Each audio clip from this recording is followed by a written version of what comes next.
This is episode number 92 of the Homeowners Show.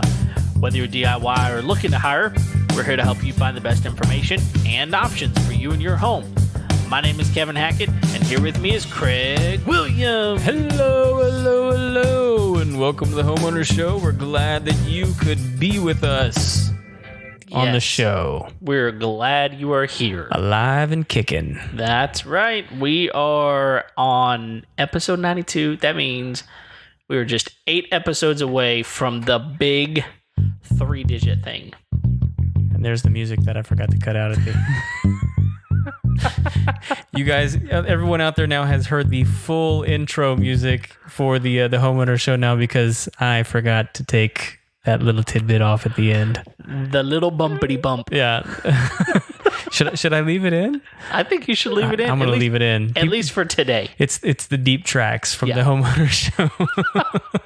It's like the late night after hours part of the show that we don't want anyone to know about. Broadcasting from a van. That's right. The interior is nothing but crushed velvet. Oh man, that is creepy on so many levels.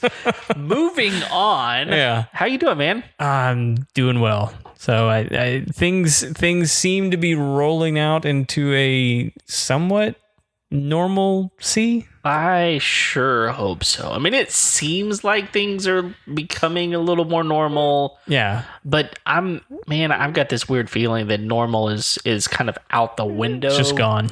Yeah, I mean, you remember back to 9/11. I mean, you and I were definitely old enough to remember that. I was in college. Yeah, sophomore in college whenever that happened. And, man, I just remember the world changed. I mean, that was the point at which you couldn't wait for your friends and family at the terminal gate anymore, right? Yeah. And you got to now take off your shoes to go through baggage, not the package, to go through the security. Yeah. I mean, so there were definitely things that changed. Isn't that when like the whole liquids thing changed with airlines as well? Like nothing more than 3 ounces. Yep, that's right. Yeah. So I don't know. Maybe I'm being a little bit pessimistic here, and I am not a pessimistic person. Mm-hmm. But I just feel like the new normal is going to be something different than what we're used to. Yeah. And it also feels like we're just kind of moving from one crazy to another. Yeah. Yeah. I mean, either way. Like we had just started to like get out into the world a little bit, and then we had some awful, horrible stuff happen, and then protests and riots are coming out of that. And like that's taken over the news cycle, even though there's it's sprinkled in with bits of COVID. So yeah, it's whereas COVID used to be the meat and potato, and now it's like the sesame seeds in your Chinese food. It's still there. It's still there. It gets stuck in your teeth. Yeah. Well, all I know is that I am glad that we're back in the studio. Yes. Second week in a row. And next week, we're going to start with guest again. That's right. So that's exciting. Despite all of my optimism, I got next to nothing done in the studio during all that time. I just kind of like wallowed in my own filth since I just had to be here by myself. Yeah. Didn't do anything. Next to nothing. you did get one thing done. Just one ceiling panel. Better than nothing, man. And people are going to think that we don't need to be hosting the Homeowner Show, considering how long it's taken us to get this stupid room done. That's true. However, like the number of things that I've gotten done personally at my house over the last 2.5 months has been unbelievable. In fact, you got to be home. That's true. I had like corona jealousy of people, man. I never got to be home during that. It was like, I'm tired of it. I was like, man, I'd love to be home. Yeah, like I'll tell you this. Like I've not been tired of being home. Mm-hmm. I've really relished the time with my family too. But I really like my family. So I know that there's people out there listening that go, I don't like my family, but I like my family. But I can tell you, we were not sitting around bored. Sure. We were busy. Yeah. And when I didn't have something I was doing with my family or teaching, mm-hmm. which I don't ever want to be a school teacher. Bless all you people. I I was in the yard, I was in the garage, I was doing stuff. So the number of things in my house that got fixed or done up a little bit differently. Yeah. We added a bunch of lights. We added all kinds of stuff. So I mean, little projects that need to be done, they got done around my house at least. But I couldn't come to your house, so that wasn't helpful. Yeah, well, and like a lot of this is like at least a two-man job. It'd be really easy with like 3 guys, but at least 2. So I wonder if a lift would help. Like a sheetrock lift. You know what I'm talking about? Oh, yeah. Like a ceiling lift. I don't know, because this stuff's not as if you guys have ever put in beadboard ceiling, it's not thick at all. I mean, like, it's pretty flimsy. Yeah. Even compared to sheetrock. Oh yeah. I mean, sheetrock is pliable. Like it has a little bend to it. It's got a bend to it, but this stuff you could almost fold in half. I could wear it like a ghost costume at Halloween. I would really like to see that. I'll make it happen for you. That being said, I'll be the most symmetrical ghost ever. Well, that is if you put it on straight. Just wear it on my head. Oh. How you doing? So this has been a crazy week, even by my standards. Even by your standards. Even by my standards. What does that mean? So, my folks and I we're in business together. Like, we own a business together, So my folks live on some property as well. And so, like, I'm constantly over there. We're, constantly, having meetings and all these kinds of things. That's where the office is. That's where the office is. Yeah. And so our next door neighbors at our office is a private zoo. So, which I don't think we've ever talked about before. I think just passing, we've kind of mentioned it and people are like, did they just say... Yeah. But that's probably about it. Yeah. And like, so they opened it up to the public. I mean, it's not like just, crazy animal hoarder. Right. Or Tiger King, which I haven't watched, by the way. And I refuse to watch. That you're probably better for it. I am. I know I am. I mean, I wish I hadn't heard the conversations about Tiger King so much. I think I would have been a better person had I not heard those. Right. That being said, so the private zoo next door, they have all kinds of stuff. They've got probably the coolest one they have is like an albino hyena. And it's got it's white with black zebra stripes on him almost. Wow. Really cool looking. I mean, those are creepy animals, but he's really cool looking. Yeah. So anyway, we share a property line with them. Okay. And so there was a pretty big storm that came through last week. Hang on. Let me preface this by saying earlier that week, my mom had been out in the pasture taking care of her new chickens. She got like 10 new chickens. Wow. A couple weeks ago. Which she loves. She loves the chickens. Yeah. She loves giving them punny names as well. And I think most of them are Star Wars themed. Oh, okay. But anyway, she was out taking care of the chickens and almost stepped on a water moccasin. Oh. And so my dad went out with the 22, that was actually funny as well because he had it all cornered and he popped it with a 22. And when he did, the snake jumped up in the air and he goes, "Hurt, don't it?" Please tell me somewhere there's video of that. I wish. Oh, man. I wish. My mom got a picture of it, but she was like, when she heard the dialogue, she was like, I should have been running the video camera. Oh, yeah. Because, I mean, if you don't know, you can always still take a picture while videoing. Yeah. Yeah, that's a thing. So anyway, it was like a 5-foot water moccasin. It was a big water moccasin. Yeah, it was. So that happened. And then about 4 days later, this big storm rolls through and knocks the back fence down to their property. Ugh. And it behind them is usually they actually have a bison and a couple water buffalo and some pigs and llamas and like their pasture exotics. Okay. Well, at that time out there was the emu. And I didn't realize this, but emus are actually raptors. Really? So they'll eat other birds. Really? So it began terrorizing the chickens and cornering them, trying to eat them. Oh, my goodness. So my mom's flipping out. Right. Because you don't want to take on an emu.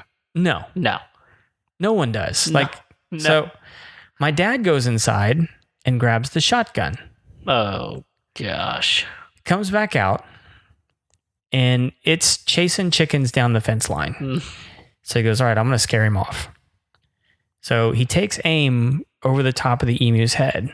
Well, right as he goes to pull the trigger, 2 of the chickens fly up over the fence. And this is a 7 or 8 foot fence. Oh, gosh. So the chickens fly up over the fence. When the chickens fly up over the fence, the emu jumps up after them. Oh, well, I mean, they can't fly. They can't fly, but they can jump. They can jump. Okay. And they're really tall to start with. Right. I mean, I think that emu was like 6'5" or something like that. Holy cow. I mean, like when it's like sticks its neck all the way up in the air. Wow. They're not, I mean, like they're not as big as ostriches because I think ostriches can be like 8 feet. Oh my goodness. They're much bigger. Anyway, emu jumps up straight in the air right as my dad pulls the trigger. Oh no. So he blows the emu's head off.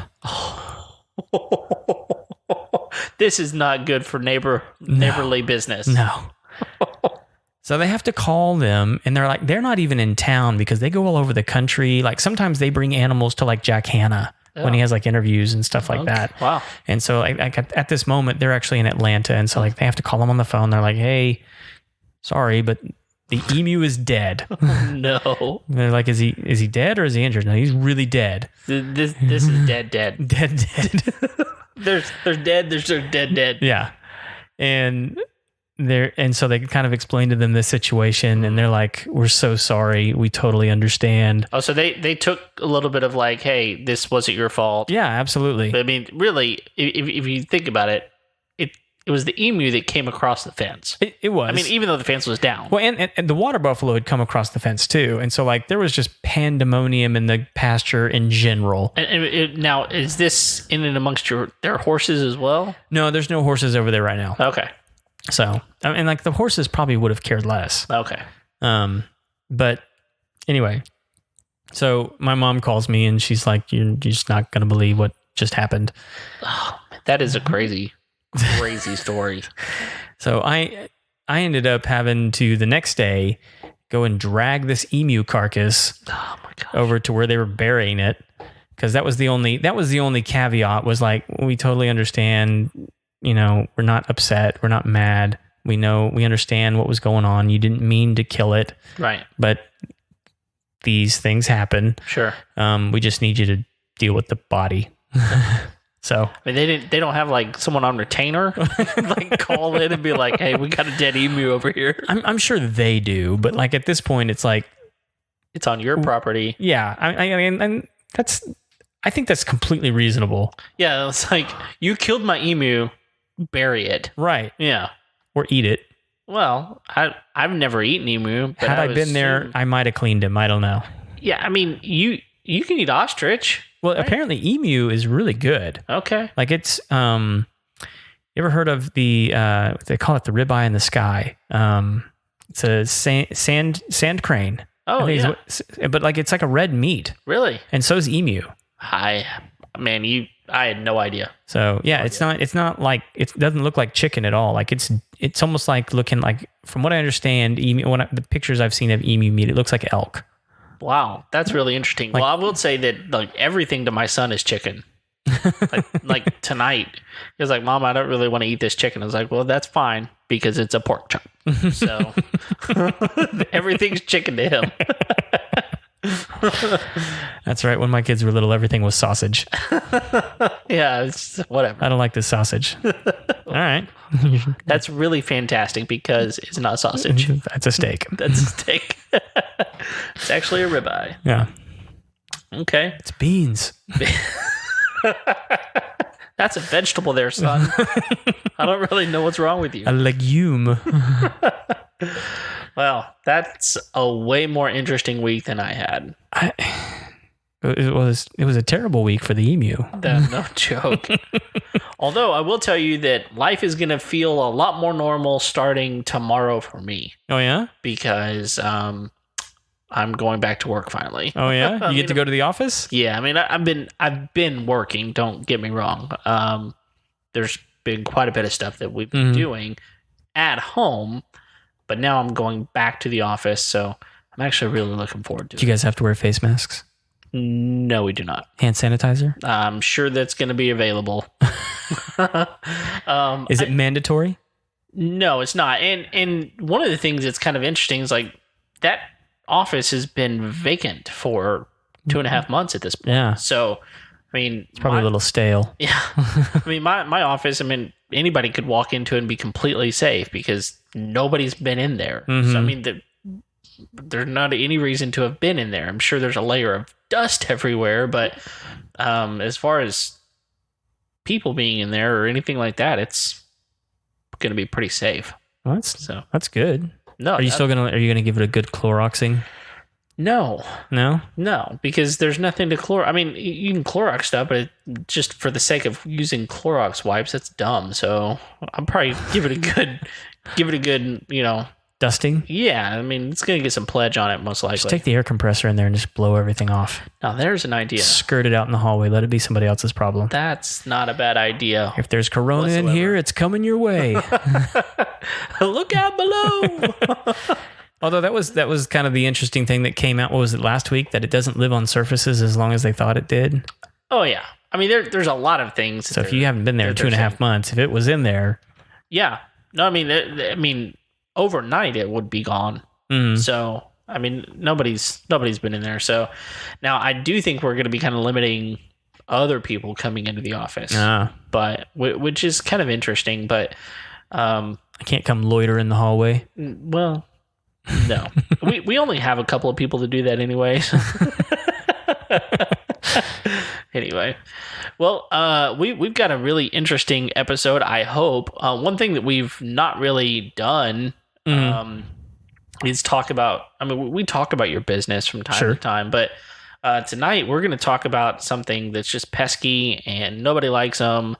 And we just want to kind of have a conversation here about mosquitoes. Mosquitoes. Oh my goodness. Those things are the absolute worst. Here's what's crazy. It's like, you were saying that everybody's dealing with them right now. Oh, yeah. So we found one in our house the other day, and we're like, oh, stupid mosquito. Well, I don't know what's going on with them. I guess they have the virus too because they're moving faster than normal, at least in my house. Okay. We couldn't find it. I mean, we would see it kind of, buzzing by. Yeah. And then, and then there it goes. Well, the next morning, I went to the kitchen and I turned on the water, and apparently there was a glass or something there that had water in it, and like 4 flew out of that thing. Oh, yeah. It's like, oh my gosh, we got it. I told my wife, I was like, we cannot keep water inside of a container. Yeah. Anymore. They will find it and they will get in it. Absolutely they will. And so anyway, I think we're at a better place than we were, but man, they're starting to come out, and I don't know how, because we had more mosquito hawks than I've ever seen in my life about 6 months ago. Well, and that's actually kind of like an urban legend. Those don't actually eat mosquitoes. You have just ruined my life. Thank you a lot, because those things are terrifying. Yeah, you can kill. I mean, like, you can kill them. They're technically mayflies. Everyone just calls them mosquito hawks. Okay. Well, they look like mosquitoes. They look like they could eat mosquitoes. That's why they call them mosquito hawks, is because they look like mosquitoes, not because they actually eat mosquitoes. Yeah. They're just so gigantic and mosquito looking. Yeah. So, but they're totally different variety, and I mean, they're a fly. So, I mean, they're beneficial. They do good things, but like, they don't eat mosquitoes. Well, they must have done a lot of good things about 6 months ago, because they were everywhere. Oh yeah. Well, and that's kind of how you're talking about mosquito hawks. Yeah. Yeah. I mean, they're a seasonal. I mean, they're kind of like love bugs. Yeah. Those little, I don't know if everybody calls them love bugs, but the little black winged bugs with the orange tipped head that mate and pair up and fly together. Yeah. And just ruin the paint on your car. Yes, they do. Fun fact on that. The reason that people get them on their car so bad is because they're driving. No. Oh. Well, because like you got to think. I mean, like there's no other bug that you just get a massive amount on your car when you're driving, and the reason is because your emissions almost mimics identically their mating pheromone. Oh, so they are actually they gather at roads. They they think the nookies are coming. Well, that's all that they're good for as far as they're concerned. Well, yeah. If you see them, they are together. I mean, when you see a divorced love bug, you're like, what is wrong with you? There must be How did you not find somebody? Exactly. Like every one of you other than you has found someone. Yeah. You are the most unlucky love bug ever. Yeah. So anyway, which has nothing to do with mosquitoes, but just fun facts. Yeah. Pheromones, cool stuff. Yes. So, and there's lots of things that like mimic pheromones that we interact with on weird situations. So, but mosquitoes, man, just so many people are dealing with them. I mean, this time of year, this is when a lot of mosquito treatments really kick into gear. People start getting on plans and systems in order to get them under control. This year, it's been a little bit heavier than before, and I think it's because we had a lot of spring rain. We did. And, anytime you have lots of rain, you're eventually going to have lots of standing water. And that standing water is just going to, help populate the mosquito infestations.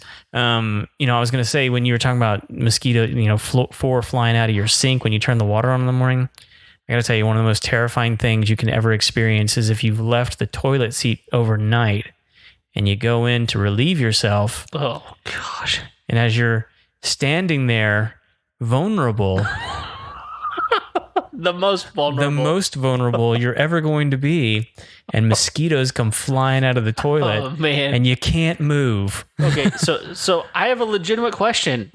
Like, does closing the lid help? Sure. Yeah, no, it helps. Oh. Well, it doesn't mean they can't get in there.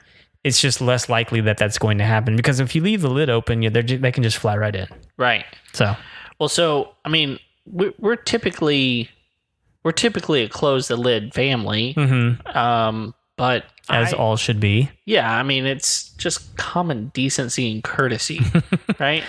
But especially if you're going to leave something in there, you want it to be a bit of a surprise, right? I mean, but come on! You're like completely ruining my desire to have a urinal in my master. But urinals don't typically have standing water in them. Well, some of them do. Some of them do. I guess I'd need to get a waterless one. Yeah, well, I mean, like they're just different designs, but like a lot of the ones I see now don't have that. No, that's good.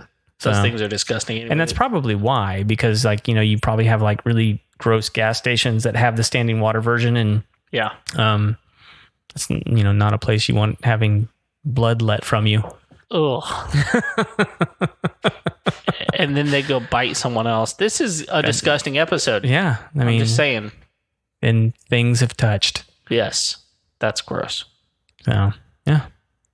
So, help me understand, what can I do? I mean, when it comes to mosquitoes, I mean, right now is like a beautiful time to be outside, especially in the mornings and the evenings. Beautiful time to be outside.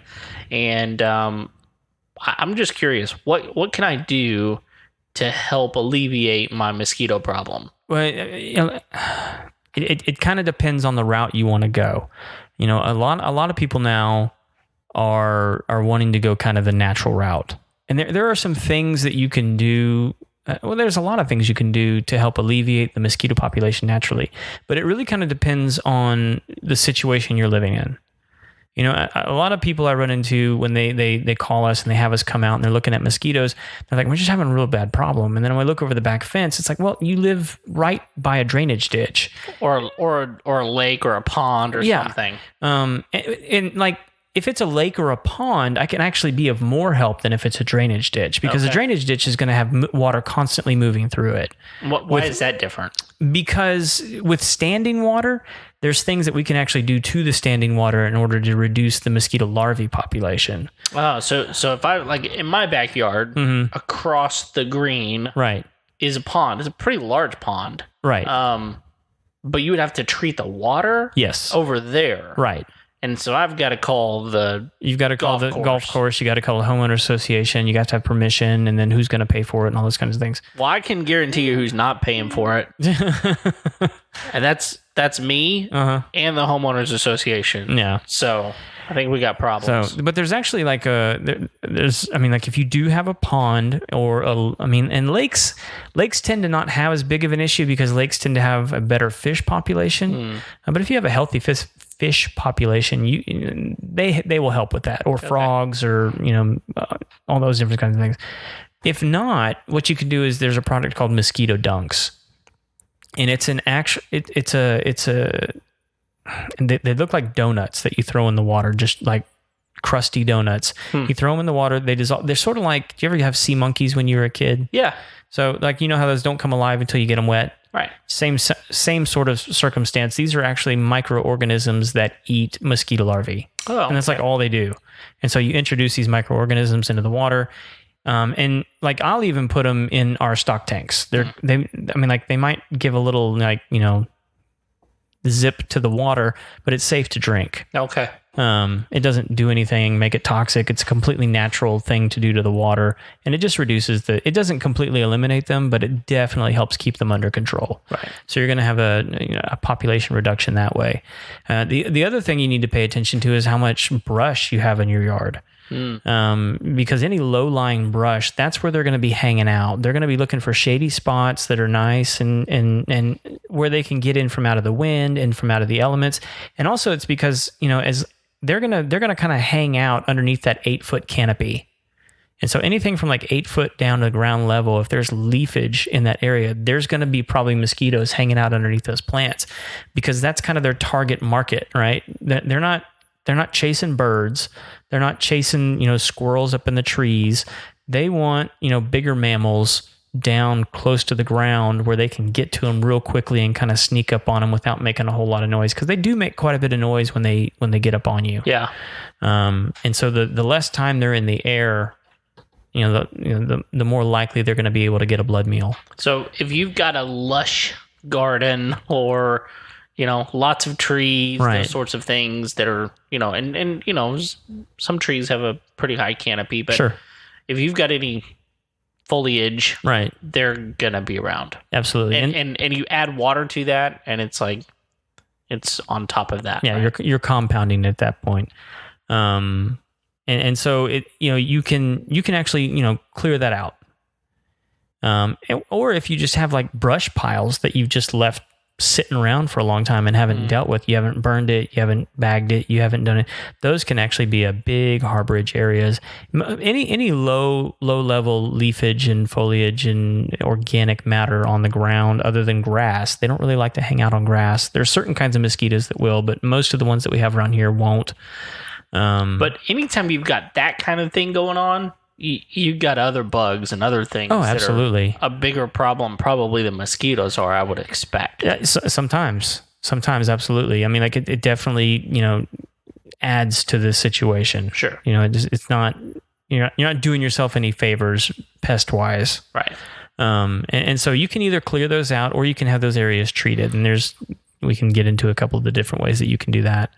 But yeah, so I mean, like you really just need to take, take stock of your situation. Am I by standing water? What kind of standing water am I by if I am by standing water, and what can I do to address that standing water? Because like those mosquito dunks, like like if you're a homeowner, you can just chuck them out in that drainage ditch. Okay. That's no big deal. Do you have permission? Do you have permission to do that? Probably not. Is it illegal? I don't know, because yeah, but I can't do it. If it's rushing water, is that going to matter? No. Why? Wouldn't it just wash away? Because this isn't a runoff situation. It's sort of, it's sort of like throwing a goldfish back there. Okay. You're. Yeah. Nobody cares because it's an organic thing that's in the water. So yeah, it's not creating any sort of runoff. It's not adding any pesticide or anything like that. So then, if you're just going completely natural, you want to address the brush, you want to address the water, and then you can start, putting in plants like citronella plants. There's certain kind of like citronella candles that you can do. I often tell people a lot of times is like really, really good fans are some of your best friends on your back porch when it comes to dealing with mosquitoes, because it makes it difficult for them to fly. Right. Especially if they've already had a blood meal. I don't know if you've ever swatted a mosquito that was, engorged. Yeah. It can be kind of gross, but they're a lot easier to kill because they're fat and slow. Right. So a fat, slow mosquito is going to have a real difficult time flying in a real heavy fan. It also just helps you keep cool. It makes it, your back porch experience kind of Sure. A little bit nicer. Yeah. And they've got some really cool ones that like mount to the wall. Yeah. If you don't have like an overhang where you can put a ceiling fan or something like that in, they make them oscillating even. Yeah. So, I mean, those are kind of nice. And let me tell everybody something. They don't make fans like they used to. No, they don't, because the old ones were like metal. Right? Yes, that's what I have. And the insides of those things are, they're all metal parts. Yeah, I mean, like my fans probably weigh like 40 pounds. Yeah. I mean, they're massive and they'll cut your finger off if you stick it in there. Yes, but man, they put out some air. Yeah, they do. There's nothing flying on me when I'm sitting there. Well, we've also got a really cool space at our house that is that's enclosed. I mean, it's a screened in area. We call it just a courtyard. Yeah. And it's completely closed in, and so we have a fan in there anyway. But I mean, mosquitoes can get in there anytime you open the door. They can get in, but I mean, they're not going to last really that long. No. As long as you don't have a water source in there. And I'll say this, man, like that the kind of enclosure that you have at your house is not as common here. Right. And I think part of that has to do with the pine needle situation. Like the pine needles get stuck in there and you have to get up there and clean them off.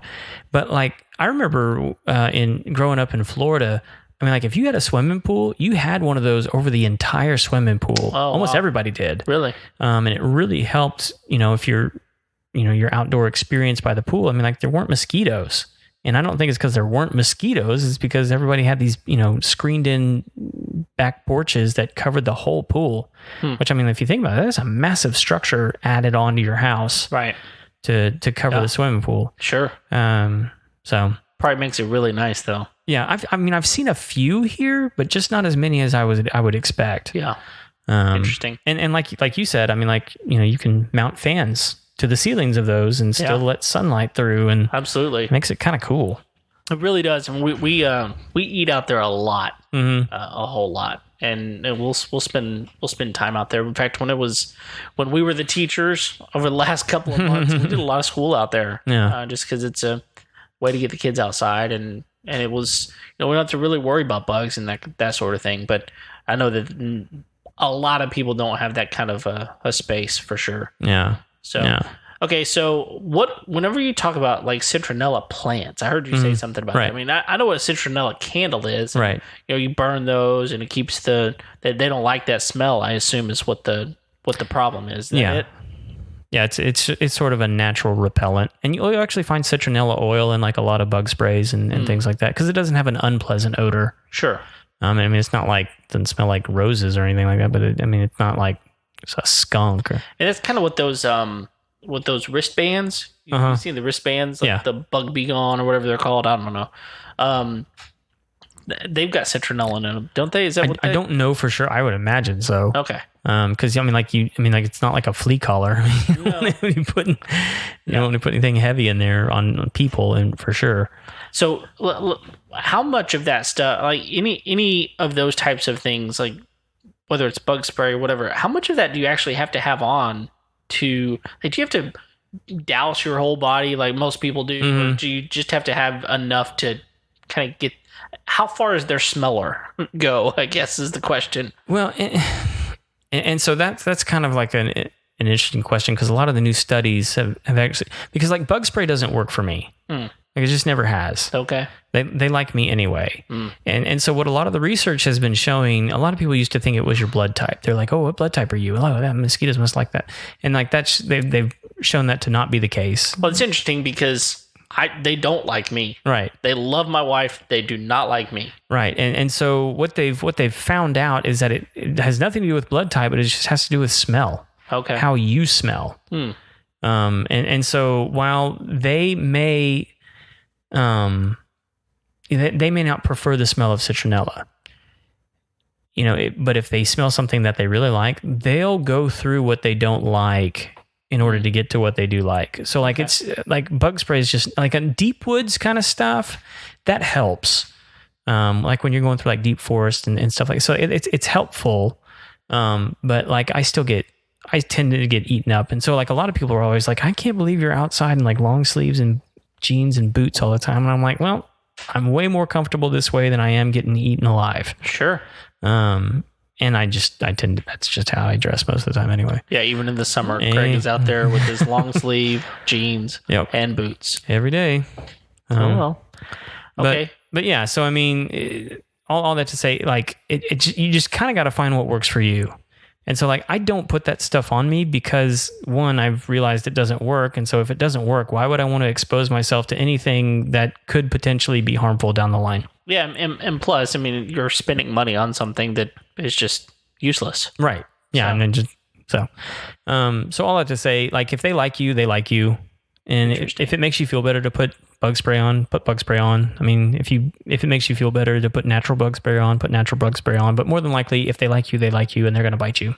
Yeah. So if you could find something like a citronella something to wear, that seems like it would be a pretty good thing as long as it couldn't hurt. Yeah. I mean, but that being said, if they like the way you smell, right, I guess you're kind of screwed anyway. Right? I mean, my best advice is, like, if you find yourself getting eaten by mosquitoes quite a bit and you enjoy going outside, find something that's, sort of light but long sleeved and, pants.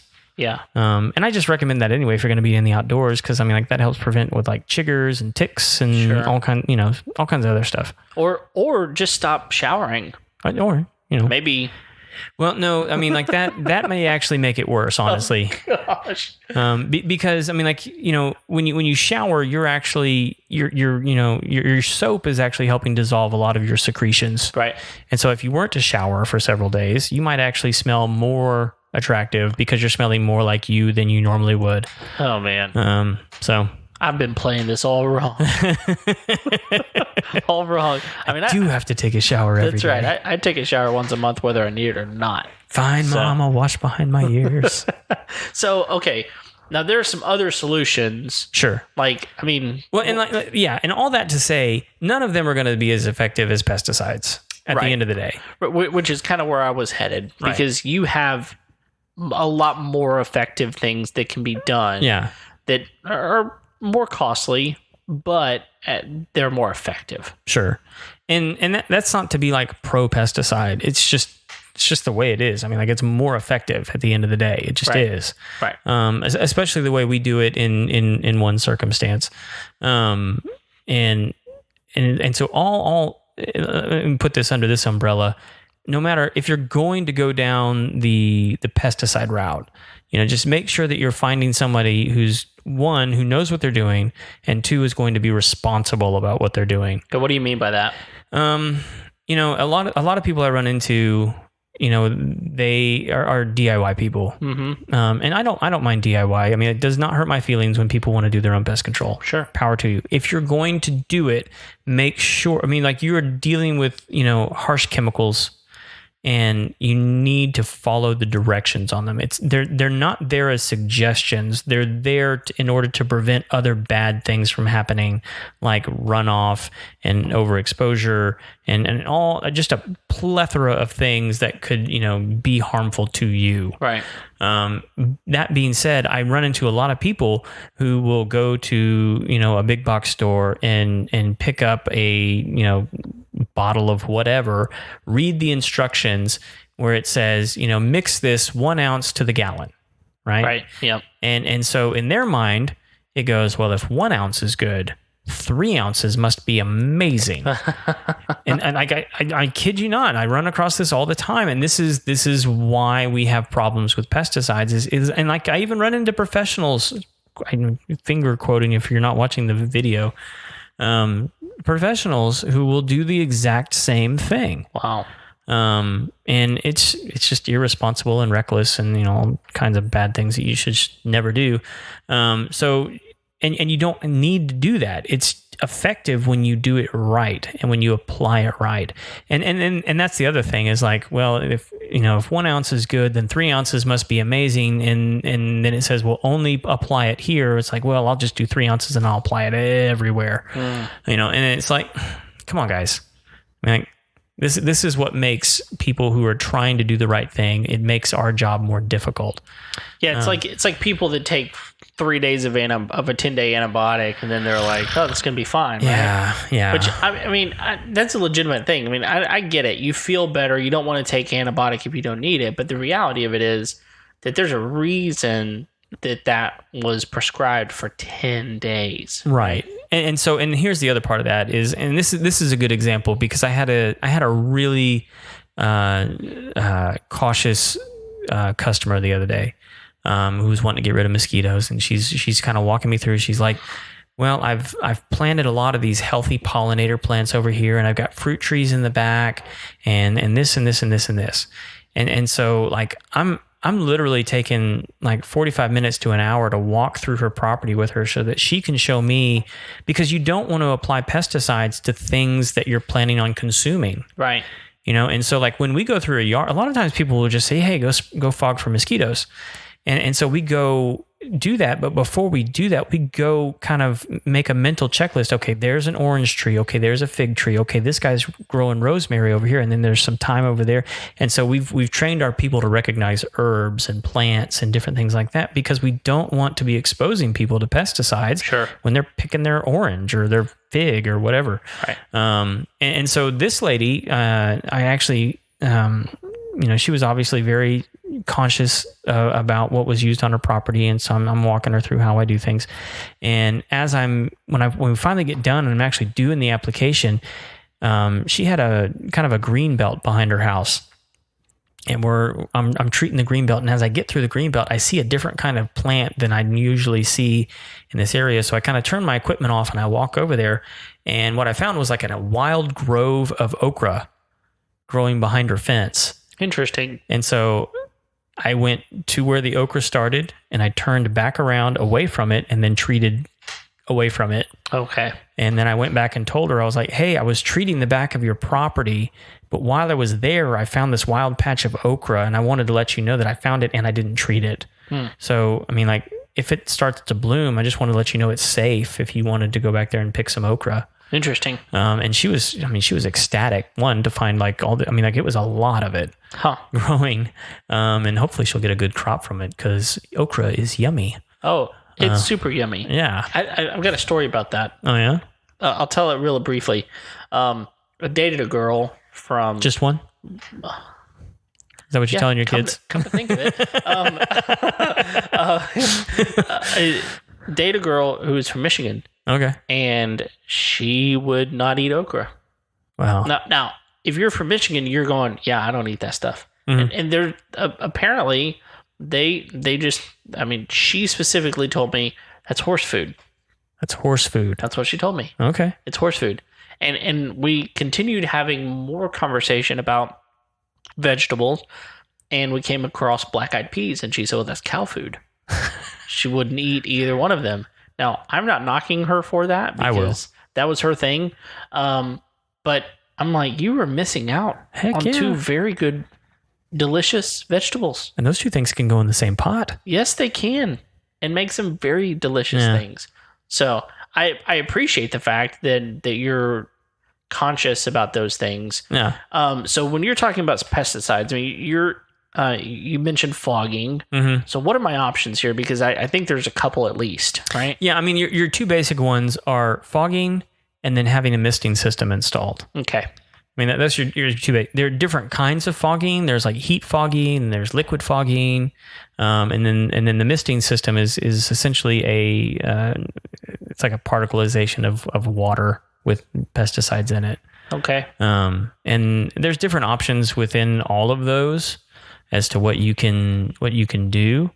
Obviously the nice thing about a misting system is that it can be there when your tech isn't, and you can put it on a timer when the mosquito, and you can, the great thing about them is you're really going to get control. Yeah. Over time, you're going to have complete control of your yard. The downsides are that it's really expensive. Yeah. And I don't recommend them if you're doing micro farming or anything like that, because you're going to be getting pesticide on everything. Right. Because you really can't, even though you can kind of control where it is, it's a mister, and if there's any wind, it's going to carry it. It's going to carry it. And it is. It's a mist. literally carries it across the yard. Right. And a lot of people want you to put it up high, which is actually not that helpful. It's really good if you can put it down lower to the ground, like on a standard like 5 or 6 foot fence. That's about perfect height to put one. Or if you have like heavy foliage, you can put it on risers coming up out of the ground. There's lots of different ways to install it. A lot of times we'll tell people like, hey, you don't really need to put it on your roof line, but they'll be like, I want it on my roof line. Well, put it on your roof line. Yeah. There's a lot of people like to put it, under the eaves of their roof, just because that seems to be convenient and it doesn't unobtrusive. It doesn't not help. Sure. Put it that way. It doesn't not help. But you said something earlier that really their line is 8 feet and below, right? Pretty much. And if that's the case, I mean, most roof lines are kind of a maximum of 8. And so like if you're putting like on a 10-foot roof, I mean, you're going to point it down. Sure. To get down there. And so but if you're growing herbs and vegetables and stuff, if you have a big enough yard, you can like section off the misting section and then your garden area. But most people don't have yards that big. Right. And so we just try and make them aware of those kinds of things. There are natural products that you can put in misting systems. They're not as effective. But that can also be misleading too, because there's synthetic and non-synthetic pesticides that you can put in there. And the non-synthetic, or I forget the actual term for it. It's made that particular product that we use is actually made from an African marigold. Okay. And it's I'm going to get this wrong. I think it's a pyrethrum. But don't quote me on that, because there's a pyrethrum and a pyrethroid, and I think the pyrethroid is the synthetic. But anyway, one of those, whichever one's made from the African marigold and is not the synthetic, it's a great product. But if you have any landscaping in your yard, it's just going to cook it. I mean, absolutely shrivel all the leaves off of it. It's going to kill every mosquito around. And it's quote unquote natural. But it's not good for your yard. No. And if you've got a yard, well, and what I like, it wouldn't kill like St. Augustine grass. It wouldn't do that. A lot of things don't kill St. Augustine grass. Your St. Augustine grass would still be green, but if you have any like soft vegetation, it's going to cook it. Okay. Okay. But very effective. Yeah. So could you put? You're talking about it being low. I mean, could you put it throughout your yard on like? I mean, if you almost like a sprinkler irrigation system. Can you put it on where like the risers actually pop up? And no, you couldn't really do it like that. Okay. It doesn't really work like that. But I've had it on a big. I've covered 7 acres. Wow. I took several systems. Sure. But yeah, I've covered 7 acres with the mosquito misting system before. Wow. So now. The other option there is fogging. Right. But before we get to that, I just want to mention that the mosquito misting systems, it's not a buy once and you're done, right? Mm-hmm. Right. Yeah, you have to refill it over time. Right. And that can be expensive as well. So you pay for the install of the system. Right. But then you got to refill the tank however much you use it. Right. You got to refill it. I mean, like these numbers are probably not going to hold true over time, but like, an average system for us is a 55 gallon unit. And that's usually going to cost, anywhere from $2,200 to like $3,700 for like an average system. Wow. And then to refill that thing, it's like $220, which you probably need to do once every 3 months. Yeah. So that's steep. That's getting pretty expensive. Yeah. For sure. But, Cadillac of control. Sure. I mean, you get what you pay for. Absolutely. You know what else? You get what you pay for?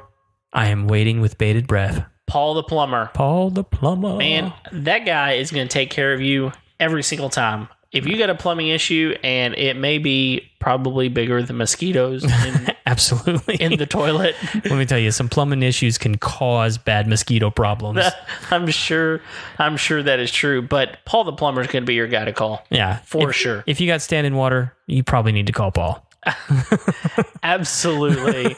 You need to figure out what the problem is. And here's the thing, like something I didn't know, and I've mentioned this before, is that plumbers don't just work on water things. Right. I mean, they work on gas lines and other things as well. So, having a good plumber that you can trust is really, really important. I mean, my mother-in-law, she just actually installed a dishwasher. She lives in a very old home, and there is no dishwasher that is installed in the home. And so she had one that for forever until I brought her one that was on wheels that she could move around and kind of hook up to the sink. Okay.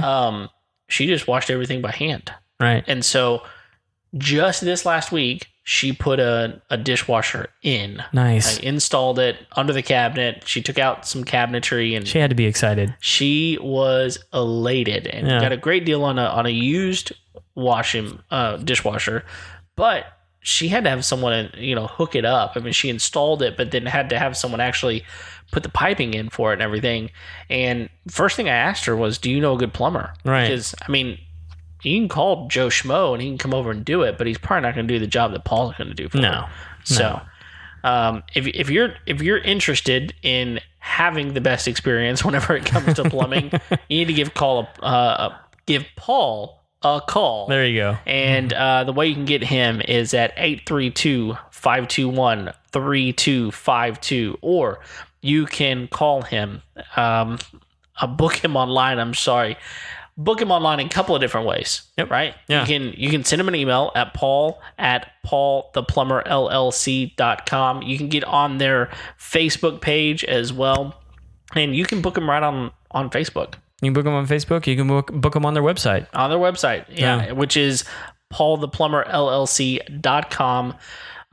And Deborah's going to be there to help you out and get you scheduled. Absolutely. So we are proud to have Paul the Plumber as a sponsor on the show. For all your plumbing needs, give Paul a call. So now let's talk about fogging systems. What is the advantage of a fogging system over? I mean, I say a system. It's not really a system. Yeah, it's you going out. And it's a technician coming out to your property and actually fogging the property.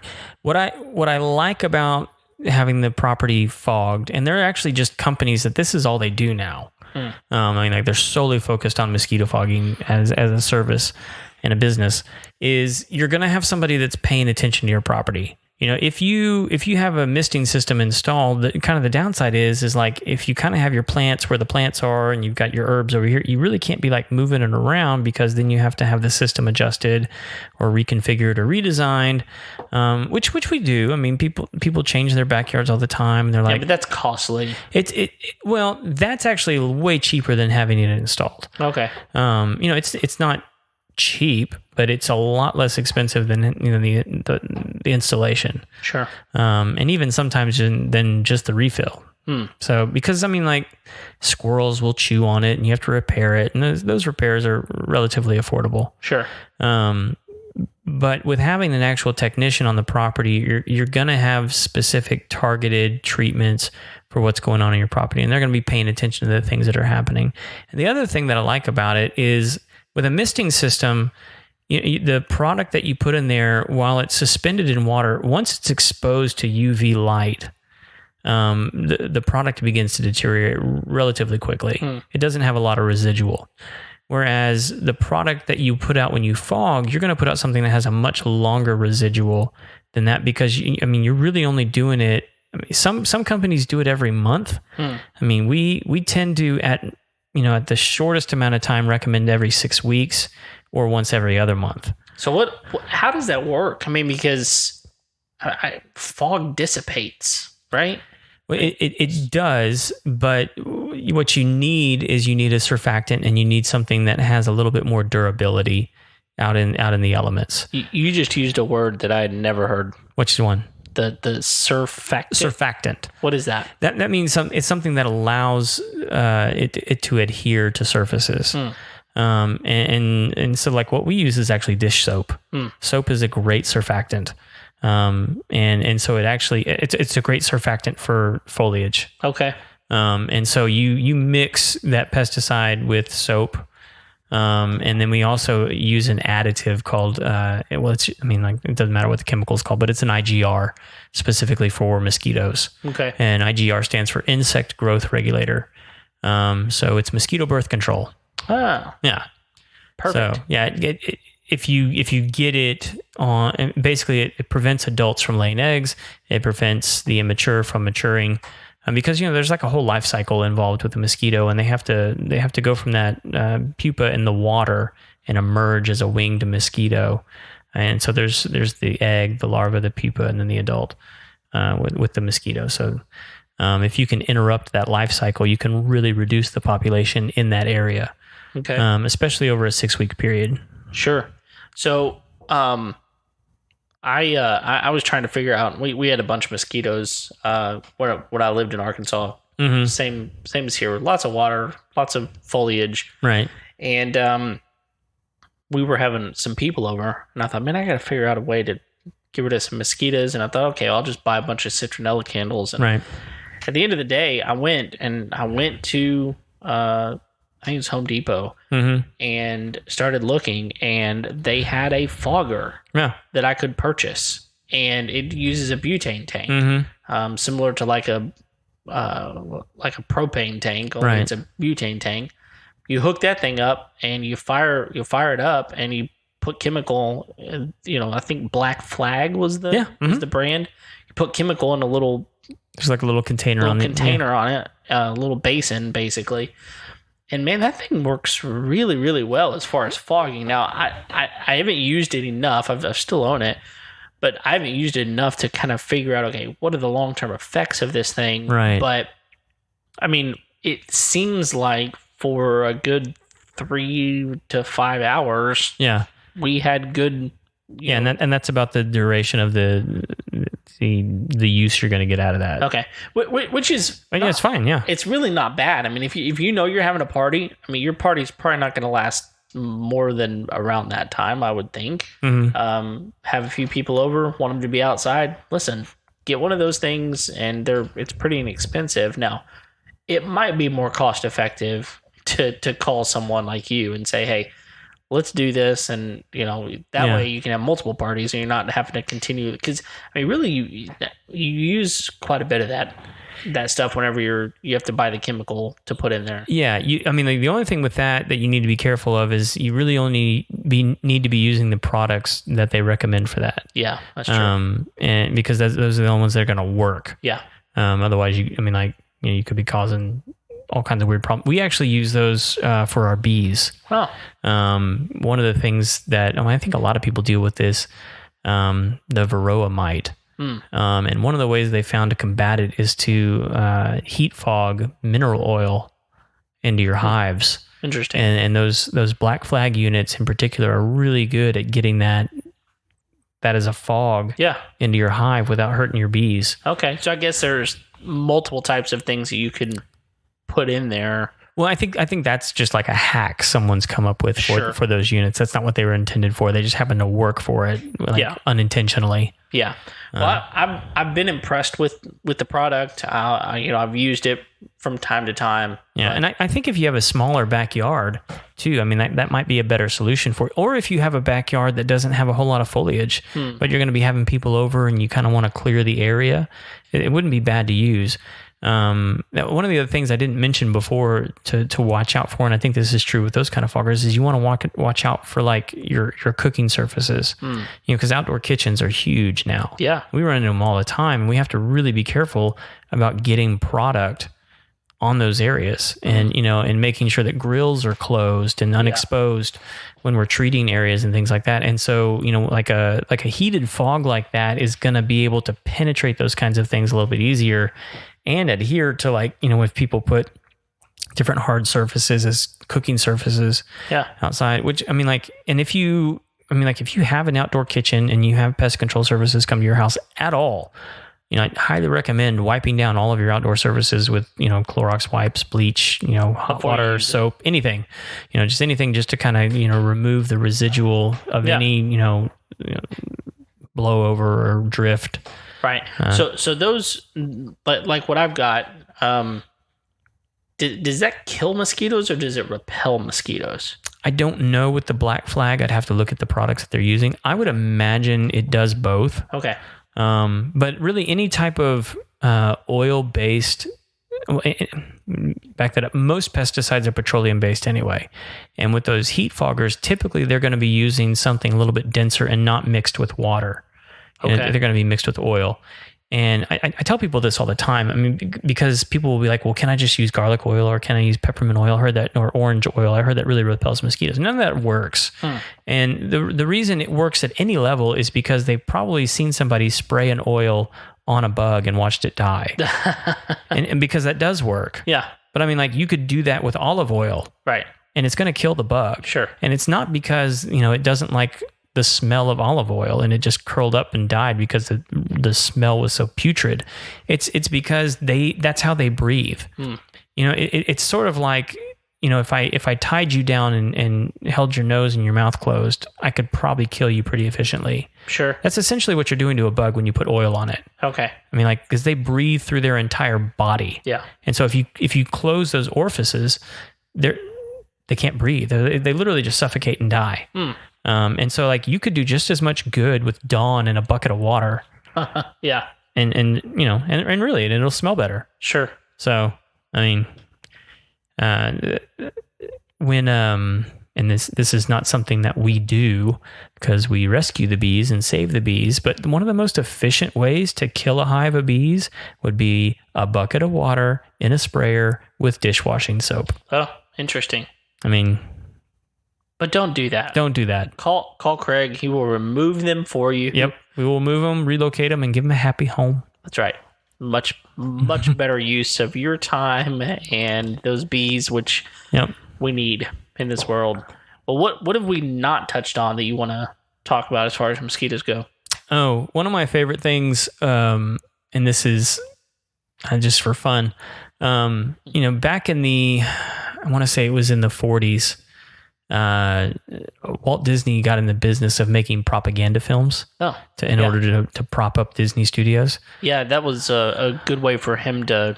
it was advertisement. Yeah. But he used a lot of different mediums through video to do that. Right. Like, he used the war in a big way to do that. Yeah. So one of the propaganda films that he made, and I'm probably getting the year wrong. You might be able to look this up. But there was a outbreak of dadgummit, what was the disease? I can't think of it right now.